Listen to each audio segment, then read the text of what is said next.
Elle connaît un moment Fantin. Emerson Seri est un vendeur de noix de coco pas comme les autres. Toujours tiré à 4 épingles dans son costume, il ne passe jamais inaperçu lorsqu'il arpente les rues d'Abidjan. Commissaire Coco, c'est ainsi que tout le monde le surnomme. Dans sa charrette, des noix fraîches, mais aussi de l'eau de coco en bouteille. Un rafraîchissement qui conquiert des célébrités. Comme ce jour-là, le footballeur burkinabé Aristide Bansé. Bon, je pense que ça, c'est à féliciter. Voilà, c'est à féliciter parce que là, c'est propre. On voit que c'est propre. Voilà, c'est bien écrit. Eau de coco, il y a le bidon qui est là. C'est écrit commissaire Coco. Bon, tout le monde le connaît avec ce nom. Jamais cet Ivoirien de 26 ans n'aurait imaginé côtoyer des stars grâce à la noix de coco. Tout commence il y a 2 ans. Pour payer ses études de droit, Emerson se lance dans le business. Il prend le sobriquet de commissaire Coco, car il rêve alors de devenir commissaire de police. Son surnom, sa charrette et son look font le buzz. Je me disais, mais ça c'est la honte, je ne peux pas porter une chemise avec une cravate en train de pousser au trou, mais je voulais essayer. Et le jour où j'ai essayé, j'ai vu que c'était l'idéal. Les gens appréciaient, les gens me félicitaient. La noix de coco, le jeune entrepreneur a tout de suite compris son incroyable potentiel. On peut prendre le bois du coco pour fabriquer les meubles, on peut prendre les branches pour fabriquer le balai, on peut prendre la noix pour faire ressortir l'eau, le coco à l'intérieur pour fabriquer le lait de coco, l'huile de coco et la coque pour fabriquer du charbon. On prend la coque aussi pour les décorations des mariages et autres. Donc avec le coco, le cocotier, on peut beaucoup faire. Dans le coco, rien ne se perd, tout se transforme. Ce fruit généreux a conquis l'industrie cosmétique et alimentaire mondiale et donne lieu à une multitude de produits dérivés. Huile de coco, produits cosmétiques, coco râpé, confiserie et gâteaux, meubles haut de gamme en bois de cocotier, ou plus surprenant encore, charbon de coco utilisé comme combustible. En Côte d'Ivoire, sur les 136 000 tonnes de noix de coco produites par an, 80% sont destinés à la consommation et surtout à la transformation. Une vingtaine de grandes entreprises transforment le coco, parmi elles la Sicor, la plus historique, mais aussi Quimpex, Fibre Ivoire, Green Technology. Elles produisent du coco râpé, de la fibre de coco, mais surtout la fameuse huile de copra, extraite de l'amande, plébiscitée dans l'industrie cosmétique. L'exportation d'huile de copra rapporte chaque année aux industriels de Côte d'Ivoire plus de 13 milliards de francs CFA. À l'ombre de ces grands groupes, de petits entrepreneurs cherchent eux aussi à se faire une place au soleil. Leurs méthodes sont plus artisanales, mais leur objectif reste le même: transformer le cocotier et sa noix en un juteux business.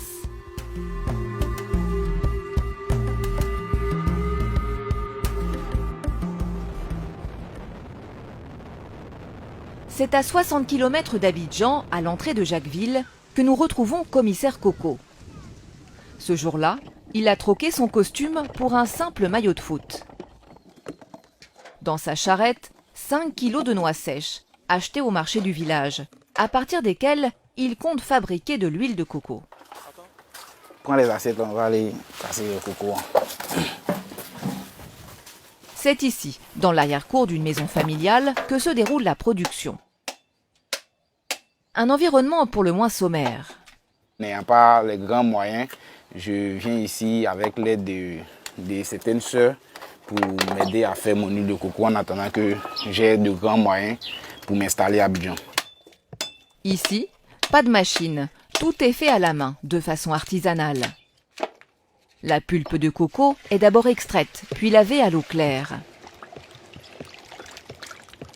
Puis direction le moulin du village, à quelques mètres de là, où la pulpe est broyée pendant plusieurs minutes.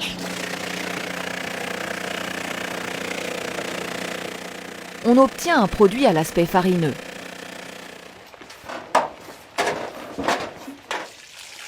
La pulpe broyée est ensuite mélangée à de l'eau, puis pressée à l'aide d'un tissu, afin d'obtenir du lait de coco.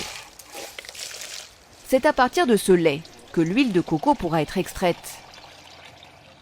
Il suffit de laisser reposer 24 heures pour que l'huile remonte à la surface, Reste alors à récupérer puis filtrer cette huile afin de lui donner toute sa clarté.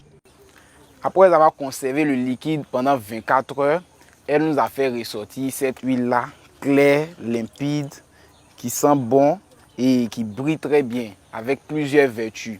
Elle est même très bonne dans les repas.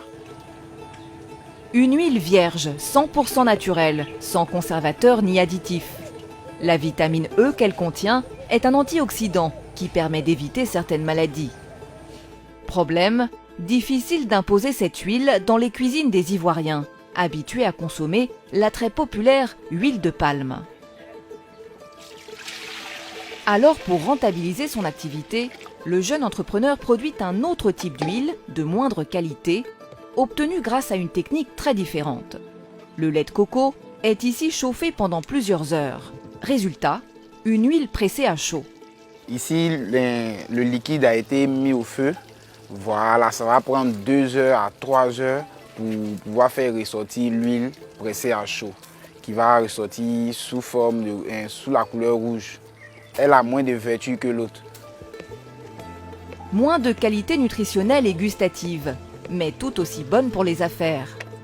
Avec cette huile pressée à chaud, Commissaire Coco vise une autre clientèle, les professionnels de la cosmétique. L'huile pressée à chaud entre dans la composition de savons et autres shampoings. Son avantage comparatif, son prix. En effet, l'huile de coco pressée à chaud est vendue 2000 francs CFA le litre, soit 2 fois moins cher que l'huile vierge, vendue 4000 francs CFA. Aujourd'hui, l'entrepreneur produit chaque mois 20 litres d'huile de coco pressée à chaud. Pas assez pour satisfaire la demande qui ne cesse d'augmenter. Mon plus grand défi aujourd'hui, c'est de pouvoir produire encore plus, 5 fois plus, pour pouvoir servir toutes les entreprises de cosmétiques dans le monde, en Afrique et même dans mon pays. Parce que l'huile de coco est encore très demandée et je n'arrive pas à satisfaire la clientèle.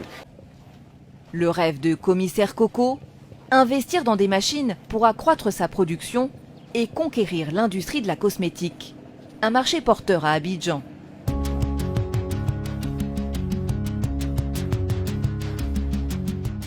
Dans la capitale économique ivoirienne, on assiste depuis quelques années à un boom des marques de cosmétiques naturels. Plusieurs d'entre elles ont fait de l'huile de coco leur ingrédient fétiche. Charlotte Adom, 26 ans, a lancé son entreprise de cosmétiques il y a 1 an à peine. Savon, crème, huile de massage, la jeune ivoirienne est comme qui dirait addicte au coco, au point d'avoir appelé sa marque Passion Coco. Elle a transformé ce petit appartement d'Abobo en atelier de production. Bonjour Charlotte. Comment ça va ce matin? Ce jour-là, son équipe est en pleine préparation d'un lait pour le corps.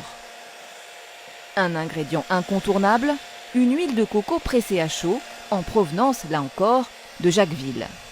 Elle est faite de manière ancestrale par une coopérative de femmes donc sur la côtière, donc vers Jacquesville, qui ont un secret bien gardé, hein, vraiment, pour avoir cette qualité d'huile qui est vraiment géniale, toute douce, toute incolore, pratiquement inodore et de très très très bonne qualité. Incolore, inodore, l'huile de coco s'intégrerait facilement dans la formulation de produits cosmétiques. Elle aurait aussi de nombreuses vertus, lutter efficacement contre le vieillissement de la peau, redonner de l'éclat. Un produit qui vaut de l'or. Aujourd'hui, tout le monde s'intéresse à l'huile de coco pour changer un petit peu, j'ai envie de dire, du beurre de karité, du traditionnel beurre de karité que nos mamans ont utilisé pendant des années. L'huile de coco, c'est bien pour les enfants, pour les grands, pour tout le monde. Et c'est aussi bénéfique pour les cheveux, pour la peau, donc je pense que c'est un peu plus ça. Encore à ses débuts, la marque produit de manière artisanale 50 produits par semaine et réalise un chiffre d'affaires d'environ 500 000 francs par mois. C'est dans le quartier du Plateau que la jeune entrepreneur a installé son quartier général. Oui. Bonjour madame. Bonjour madame. Bienvenue. Merci, je suis venue récupérer ma commande. D'accord, ok, on va le voir. C'est pour la commande du mois? Oui. On y croise des clientes, des inconditionnels, comme elle, de l'huile de coco. Cette jeune cadre ivoirienne vient récupérer sa commande, une gamme complète de soins. Montant de la facture, 25 000 francs CFA. Le prix à payer pour profiter des bienfaits de l'huile de coco. Et sinon, le teint, comment va? Ah, mais est-ce qu'on doit demander? Vous ne me voyez pas vous-même. Voilà. Je prie de mille éclats. L'huile de coco est vraiment très réputée pour ses actifs thérapeutiques sur la peau. Donc, c'est une des raisons pour lesquelles j'ai été poussée à aller à choisir des produits fabriqués avec l'huile de coco. L'entrepreneur enregistre une quinzaine de clientes par mois. 70% de ses ventes sont réalisées via son site internet. Pour agrandir sa clientèle, Charlotte Adom a conclu il y a quelques mois un contrat important. Être distribué dans l'une des plus prestigieuses pharmacies d'Abidjan. Il faudrait qu'on rajoute aussi quelques pains de douceur de coco. Et quelques sérums. Avec ce nouveau point de vente, Charlotte espère accroître son chiffre d'affaires et investir dans des machines industrielles. Si beaucoup se lancent dans la transformation artisanale du coco, celle-ci n'est pas sans risque pour certains acteurs. Démonstration à Jacquesville. Sous un soleil de plomb, ce groupe de femmes décortique chaque jour des dizaines de noix de coco. La chair ira garnir les usines de Jacquesville pour être transformée en huile ou en coco râpé. Ce travail est non rémunéré. En échange, elles récupèrent gratuitement un produit qui les intéresse tout particulièrement, les coques de coco. Mais ce coque là, nous on prend pour faire du charbon, pour vendre, pour nous occuper de nos enfants qui vont à l'école. Bon, c'est dans ça aussi on mange, on fait tout. Avec ces coques, Alimata et une dizaine d'autres femmes fabriquent du charbon. Car la noix de coco, on le sait moins, sert aussi à cela. Ce charbon est vendu sur le marché local comme combustible et s'exporte même à l'étranger, utilisé dans les barrages ou les stations d'épuration d'eau. Mais pour le fabriquer, le process artisanal est on ne peut plus dangereux. C'est dans ces barriques en fer, des fours de fortune, que les coques de coco sont brûlées pendant plusieurs heures. Les transformatrices comme Alimata se retrouvent directement au contact d'une fumée toxique. C'est très difficile. Pourquoi? Très difficile parce que le feu l'a fait très mal. Il y a la fumée aussi qui rentre dans nos yeux. On inspire ça. Vraiment, c'est pas facile. Ça nous donne un mot de tête. Souvent aussi, même les yeux me font mal.